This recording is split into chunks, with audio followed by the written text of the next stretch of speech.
Halo Sobat Bastro, semoga semuanya dalam keadaan baik dan siap belajar bareng. Pada kesempatan kali ini kita akan ngobrol terkait elektronik detonator, mulai dari keunggulannya, pentingnya akurasi delay, sampai safety dan penanganan misfire-nya. Nah, tentu di sini hadir bersama saya, Bapak Hamid sebagai perwakilan dari PT Halo. Distribusi Amon Nusantara.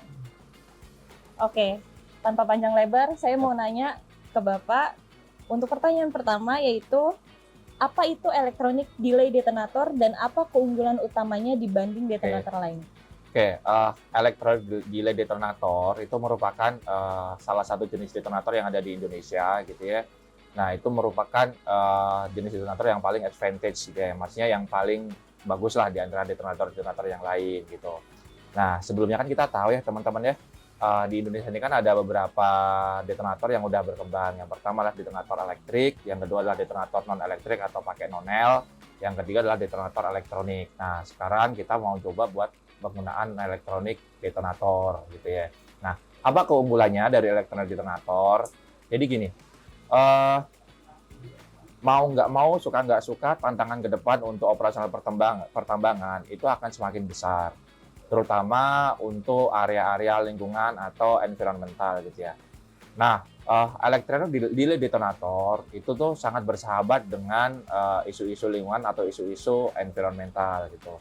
Kenapa demikian? Karena elektronik detonator itu mempunyai delay atau jeda waktu yang bisa disesuaikan atau customize gitu ya. Bukan seperti elektrik maupun nonel yang udah fix dibikin dari pabriknya gitu. Jadi elektronik detonator itu timing delay-nya itu udah customize gitu ya. Jadi bisa dirancang nih di lapangan gitu. Yang kedua adalah elektronik detonator ini mempunyai tingkat kepresisian sangat bagus gitu. Kalau seandainya kita coba di nonel gitu ya, itu kan ada scatter namanya. Scatter itu variabel yang memungkinkan si timing itu bisa di atasnya atau di bawahnya. Nilainya sekitar 5-10% teman-teman gitu ya. Tapi kalau elektronik detonator ini bisa tingkat kepresisiannya bisa sampai nilai toleransi kepresisiannya itu bisa sampai 0,01% gitu ya teman-teman ya. Jadi memang delay-nya itu sangat presisi sekali gitu. Nah, dengan tingkat kepresisian dan dengan nilai delay time atau waktu tunda yang bisa disesuaikan di lapangan, itu bisa memungkinkan kita itu ngedevelop blasting design lebih proper gitu ya. Seperti untuk reduce vibrasi, untuk reduce fly rock dan sebagainya gitu Bu Sania. Oke, baik. Uh, Pertanyaan selanjutnya nih Pak. Yap. Mengapa akurasi waktu delay EDD sangat penting dalam pengendalian fly rock dan ground vibration? Oke. Ya. Jadi setiap peledakan itu ada namanya waste energy atau energi sampah gitu ya teman-teman ya. Nah, energi sampah itu biasanya dihasilkan dari energi yang nggak terpakai untuk memecahkan batuan gitu kan. Nah, semakin banyak lubang atau semakin banyak semakin banyak muatan bahan peledak atau energi yang dihasilkan dari bahan peledak itu kita ledakan bersamaan, itu akan semakin banyak waste energinya juga yang akan menghasilkan getaran sama flare rock gitu kan. Nah, dengan tingkat kepresisian yang sangat tinggi dan dengan delay yang kita bisa hitung dengan cermat gitu ya. Nah, itu akan bisa mengurangi nilai vibrasi dan juga bisa mengurangi nilai flare rock yang akan dihasilkan. Kenapa? Karena kita bisa mengurangi waste energi yang dihasilkan tadi gitu ya teman-teman. Oke, baik.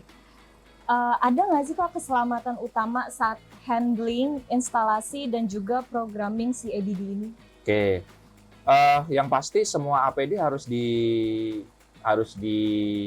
dijalankan ya teman-teman gitu. Jadi seperti SOP pada umumnya gitu ya, pada setiap peledakan itu harus ada SOP yang diberlakukan gitu ya. Jadi pada detonator pada umumnya jangan tempatkan detonator pada satu tempat dengan eksplosif lainnya seperti booster, terus dinamit gitu ya teman-teman ya. Terus yang kedua, handle detonator elektronik itu dengan properly. Gunakan sarung tangan yang tepat supaya untuk menghindari arus listrik statis yang ada gitu ya. dan dijaga supaya detonator itu nggak banyak benturan, nggak banyak pergerakan yang tidak perlu gitu. Oke. Jika EDD ini nggak terbaca atau nggak terdeteksi sebelum blasting, apa sih yang harus dilakukan? Oke, jadi operasional EDD ini sangat bagus teman-teman. EDD ini bisa diketahui nih sebelum masuk ke lubang, sebelum di priming ini udah diketahui nih. Bahkan EDD ini bisa diketahui gitu ya. Ini tuh bakalan bagus atau enggak sebelum dimasukkan ke lubang gitu. Jadi ada salah satu fitur gitu ya dari EDD ini namanya test single dead atau pengecekan detonator sebelum kita melakukan priming atau dimasukkan ke dalam lubang gitu ya.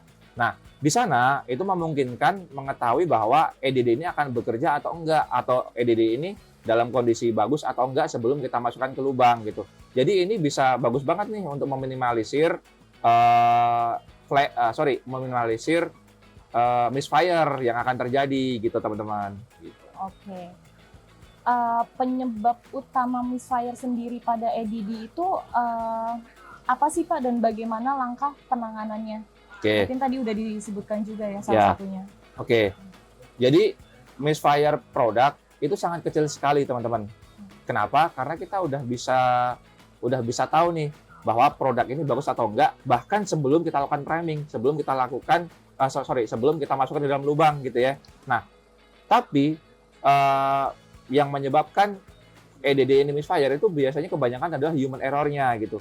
Nah, dengan perlakuan EDD yang tidak baik, dengan perlakuan EDD yang semena-mena, itu akan bisa menyebabkan EDD ini misfire gitu ya. Nah, pada dasarnya EDD ini udah di-develop seaman mungkin gitu ya, dan udah dirancang sebagus mungkin gitu. Kita bisa mengetahui produk ini bagus atau enggak itu sebelum kita gunakan. Oke. Jadi untuk meminimalisir misfire di lokasi itu cukup dengan handling yang proper gitu. Oke. Sampai situ saja pertanyaannya Pak. Terima kasih atas penjelasannya. Semoga kita semua bisa mendapatkan pelajaran dari yang sudah disampaikan sama Pak Hamid.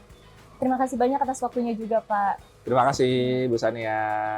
Sama-sama. Semoga bermanfaat.